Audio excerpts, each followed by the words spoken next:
पूरी हमने दुआए नुतबा पढ़ी, फ़ज़ाइल का मजमुआ दुआए नुतबा।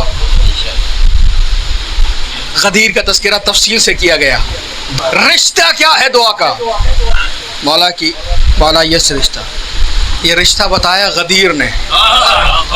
मेरे नबी ने अल्लाह की तौहीद का ऐलान किया, क़ुलू ला इलाहा इल्लल्लाह तुफ़लिहू, कहो ला इलाहा इल्लल्लाह, कोई माबूद नहीं है सिवाय अल्लाह के, तुफ़लिहू, ये फलाह पा जाओगे, तुम्हें नजात मिल जाएगी, कामयाबी मिल जाएगी।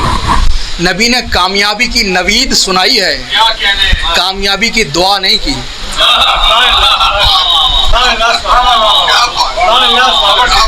खबर दी है, अगर करोगे तो कामयाब हो जाओगे, ला इलाहा कहोगे तो कामयाब हो जाओगे। और मेरे 8वें इमाम ने फरमाया बेशर्ते हा व शुरूते हा,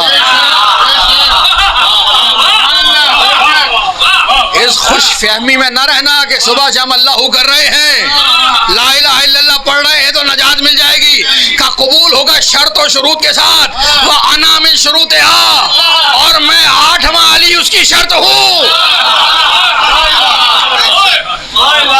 तो जब 8वें की मारिफत के बगैर ला इलाहा कबूल नहीं है, तो पहले की मारिफत के बगैर कैसे कबूल हो जाएगा?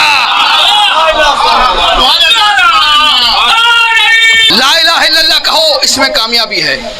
मुझे रसूल मानो, जन्नत मिलेगी, नजात मिलेगी, फलाह मिलेगी, इसमें कामयाबी है। लेकिन दुआ नहीं की। अल्लाह के लिए ऐलान किया ला इलाहा इल्लल्लाह, दुआ नहीं की। अपनी रिसालत का ऐलान किया मोहम्मद रसूलुल्लाह, दुआ नहीं की। तौहीद का ऐलान किया मेरे नबी ने, दुआ नहीं की।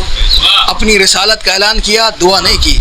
लेकिन जैसे ही गदीर में कहा मन कुन तो मौला हो फहाजा अलीयन मौला, ऐसे ही हाथ उठाकर कहा अल्लाहुम्मा वाले मन वाला हो व आदे मन आदा हो वंसुर मन नसरा वखजुल मन खजला। परवरदिगार, जो अली से विला, जो अली से अदावत रखे उसे तू अदावत रख, जो अली की नुसरत करे उसे तू नुसरत रख, जो अली को रुसवा करना चाहे उसे तू रुसवा कर। यानी अब तक तो दुआ भी नहीं मिल रही थी, मगर जब अली की बात आई तो दुआ भी है, बददुआ भी है।